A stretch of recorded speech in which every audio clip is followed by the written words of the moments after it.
오늘도 주님 앞에 나와 마음을 모이며 하나님의 음성을 듣고 하나님의 말씀대로 살아가기를 원하시는 모든 성도님들 삶 속에, 성도님들의 가정 속에, 그리고 섬기는 교회 위에 우리 주님의 선하신 인도하심 있기를 간절히 바랍니다. 오늘 저희들이 함께 볼 말씀은 요나 4장 1절로 11절 말씀입니다. 요나가 매우 싫어하고 성내며 여호와께 기도하여 이르되 여호와여, 내가 고국에 있을 때에 이러하겠다고 말씀하지 아니하셨나이까?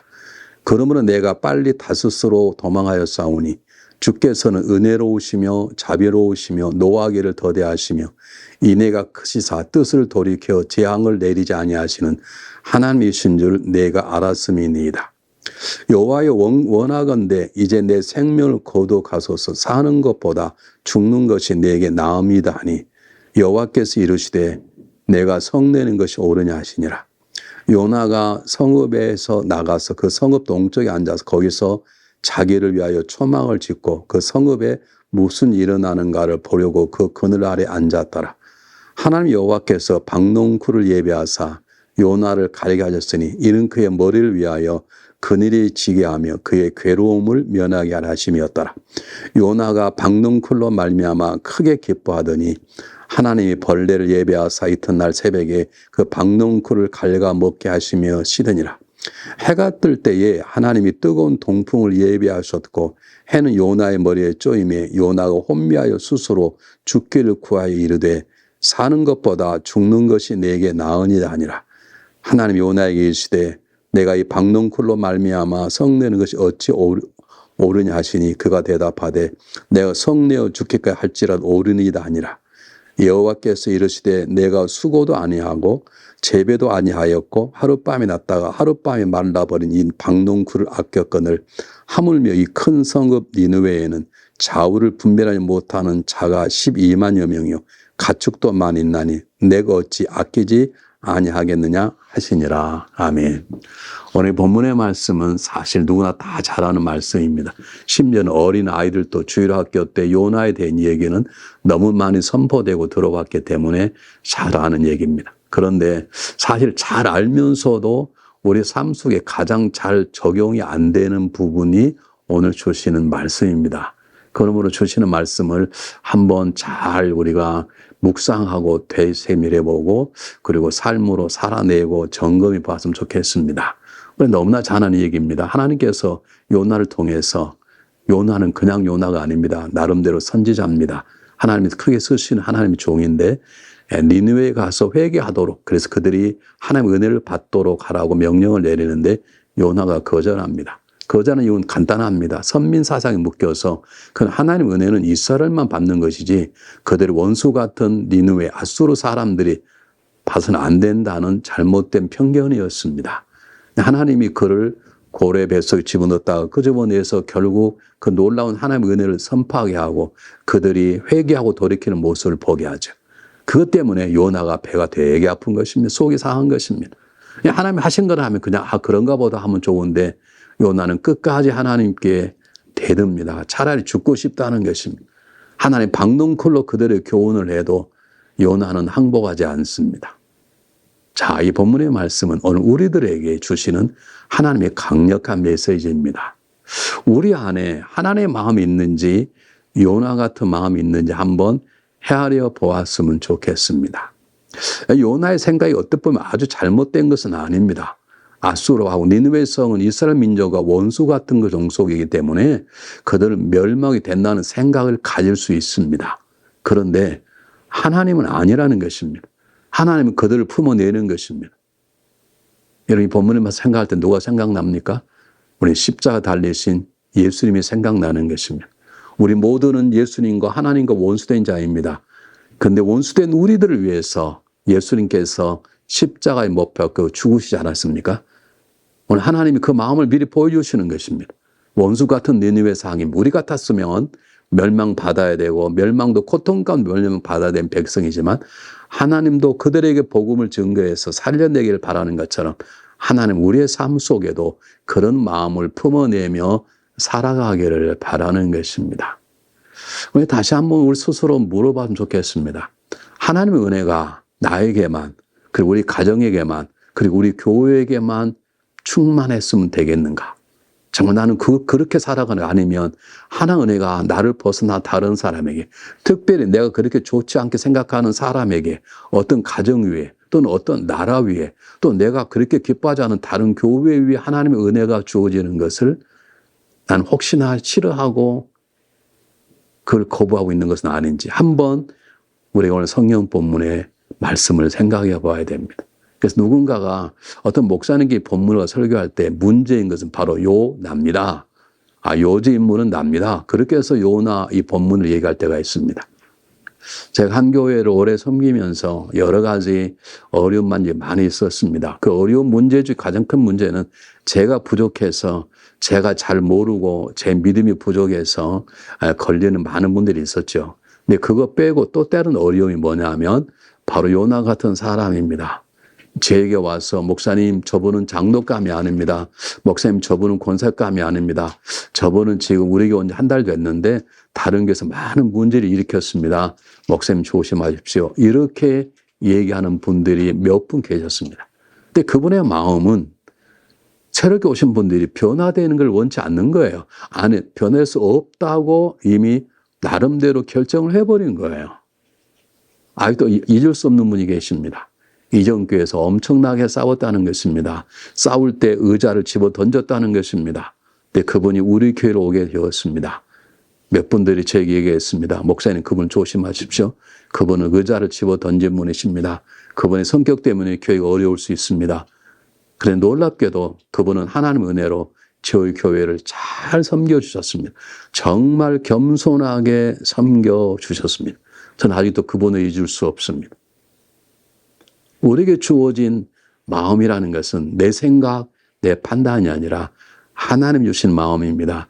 하나님의 마음으로 이웃을 보고 하나님의 마음으로 판단하고 하나님의 계획으로 우리가 전진해야 되는 것입니다. 하나님 뜻이면 순종하고 하나님 뜻이 아니면 멈춰 설 수 있어야 되는 것입니다. 아무리 니느웨 성 사람들이 원수가 존재라도 하나님께서 그들에게 구원의 복음을 전하라 그러면 전하는 것이 우리가 해야 될 일인 것입니다. 요즘도 이슬람 지역에서 순교당하는 선교사들이 있다고 합니다. 여러분 그래도 그 이슬람 지역에 들어가 복음을 전가하는 선교사들이 있지 않습니까? 요나 같았으면 갈 필요 없지요. 왜 예수 믿는 사람을 선교사들을 잡아 죽이는 그런 악한 동네에 들어갈 필요가 없는 것이죠. 그런데 지금도 그래 불구하고 그들에 들어가 하나님의 사랑을 전하는 하나님의 마음을 가진 선교사들이 있는 것입니다. 오늘 우리가 한 번쯤 마음속에 생각해 봐야 될 것입니다. 나는 하나님의 마음을 품고 살아가는가? 아니라면 나는 내 마음을 가지고 그냥 살아가는가? 난 하나님 마음을 품고 살아가는데 그게 잘 되지 않아서 하나님께 미안하고 죄송하고 부끄러워서 기도하고 노력하는가? 아니면 나는 전혀 관계없이 기도는 하는데 내 생각이 이루어지길 바라고 난 교회 안에는 충성하지만 세상 속에서는 세상 사람과 별 다름없는 삶을 살아내는지. 여러분 지금도 미운 사람이 여전히 미운지 아니면 예전엔 참 미웠었는데 하나님의 은혜를 받고 나니까 그분을 품어낼 수 있고 사랑해낼 수 있는 경험을 하셨는지, 아니면 내가 집사가 되고 권사가 되고 장로가 되고 목회자가 되었는데 여전히 미운 사람 밉고 꼴 보기 사람 꼴 보는 것이 싫은 것인지, 나는 어떤 마음을 가지고 있는지 한번 생각해 볼 필요가 있는 것입니다. 여러분 다시 한번 성경 말씀을 잘 보시기 바랍니다. 주님께서 말씀하십니다. 10절에 여호와께서 이르시되 내가 수고도 아니하였고 재배도 아니하였고 하룻밤이 났다가 하룻밤이 말라진 이 박농쿨을 아껴거늘 하물며 이 큰 성읍 니느웨에 있는 좌우를 분별하지 못하는 자가 12만여 명 가축도만 있나 내가 어찌 아끼지 아니하겠는가. 하나님께서 요나에게 호박 농쿨을 세움과 말라짐을 통해서 하나님의 마음을 드러내시는 것입니다. 놀라운 것은 뭐라고 말하냐면 니느웨에서 좌우를 분별을 못하는 사람, 아무것도 모르는 사람입니다. 그들이 니느웨성 사람들이 착한 사람이라는 게 아무것도 모르는 사람, 하나님 모르는 사람인데도 하나님은 그들에게 하나님을 알리는 복음을 증거해서 그들이 변화받기를 원하시는 것입니다. 이것이 하나님의 마음을 우리에게 전하는 하나님의 방법인 것입니다. 오늘 우리는 물어야 합니다. 내 마음이 하나님의 마음으로 충만한 것인가? 아니면 여전히 나는 내 생각, 내 마음을 가지고 살아가는가. 기도는 하는데 여전히 나는 내 뜻이 이루어져야 되고 내가 충성하는데 내 방법, 내 계획대로 돼야 되는 것인지, 아니면 겸손히 앉아 하나님께 묻고 하나님의 방법도 묻고 하나님의 마음을 달라고 기도하고 하나님의 마음으로 하루하루를 살아가고 있는 것인지. 여러분, 우리는 사돈이 노는 사람 배가 아프다는 말이 있습니다. 우리가 그것을 극복하지 못하면 우리는 성숙한 신앙인으로 살아갈 수 없습니다. 여러분, 다른 사람이 노는 사람이면 관계없습니다. 그런데 사돈이 노는 사람 배가 아프다는 말은 무슨 말인지 알죠? 같은 성도 안에 누가 잘 되면 괜히 배가 아프신 분이 계십니다. 그리고 뭐 사업만 잘 되면 되는 거야. 심지어는 뭐 아들이 좋은 대학 가면 다 되는 거야. 이렇게 시비를 거는 사람이 있을 수 있습니다. 오늘 하나님 우리에게 말합니다. 우리가 요나와 같은 수준이 아니라 하나님 마음으로 살아내기를 바라는 것입니다. 원수 같은 사람에게 복음을 전개해서 그를 구원해내는 예수 그리스도의 마음으로 살아내기를 원하는 것입니다. 그러므로 오늘 우리는 물어야 합니다. 난 오늘 하루를 어떤 마음으로 살아가야 될 것인가? 난 오늘 또 하나님의 마음으로 살기를 정말 원하는지, 아니면 나는 여전히 내 마음으로 살아가고 싶은 것인지, 이 아침에 진실하게 묻고 내 부족한 점이 있으면 하나님께 기도하고 간구하여서 우리 언어가, 우리 생각이, 삶의 모습이 하나님의 모습을 닮아가는 삶이 되어야 될 것입니다. 세상 사람들은 지난 삶이 얼마나 부유했던가, 그가 세상 얼마나 높은 사람이었던가를 묻지만 하나님의 사람을 한 가지 묻습니다. 난 오늘도 하나님의 마음으로 하나님의 방법으로 살아갔던가. 그게 우리가 던져야 될 성숙한 신앙인의 가장 중요한 질문인 것입니다. 하나님의 마음을 품었습니까? 하나님의 마음이 내 삶의 힘이 됩니까? 오늘 내가 걸어갈 길, 내가 원하는 길이냐, 하나님 원하는 길입니까? 함께 진솔하게 묻고 길을 찾고 기도하고 그 길을 갈 수 있는 굳건하고 성숙한 믿음을 하나님께서 주시기를 바랍니다. 우리 함께 기도하겠습니다. 사랑의 하나님, 어쩜 우리 모두 다 요나 같은 마음일지 모릅니다. 그러면 이 시간 바랍니다. 우리 안에 있는 어리석은 마음, 질투하는 마음, 잘못된 선민 사상이 모든 것들을 제하여 주시고 하나님의 마음을 우리 안에 부어 주시옵소서. 하나님의 마음으로 만나는 모든 사람을 품어내며 사랑해내며 섬길 수 있는 넉넉한 마음을 주시옵소서. 주님께서 죄인들 위하여 십자가 죽으셨듯이 때때로 우리의 세상 속에 악한 사람 따진 사람을 위해서 희생 헌신하는 삶을 살아낼 수 있도록 도와주셔서 이 땅 위에 하나님 나라가 확장돼 나가기를 원합니다.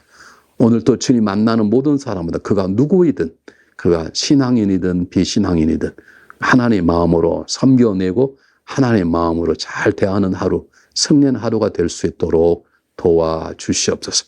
또한 기회가 되면 죽은 사람의 복음을 전개 살려내는, 그래서 니느웨 사람들이 살게 되었던 것처럼 그런 기적 같은 일들을 경험할 수 있도록 주님 은혜를 내려 주시옵소서. 살아계신 예수 그리스도의 이름으로 감사하오며 간절히 기도하옵나이다. 아멘.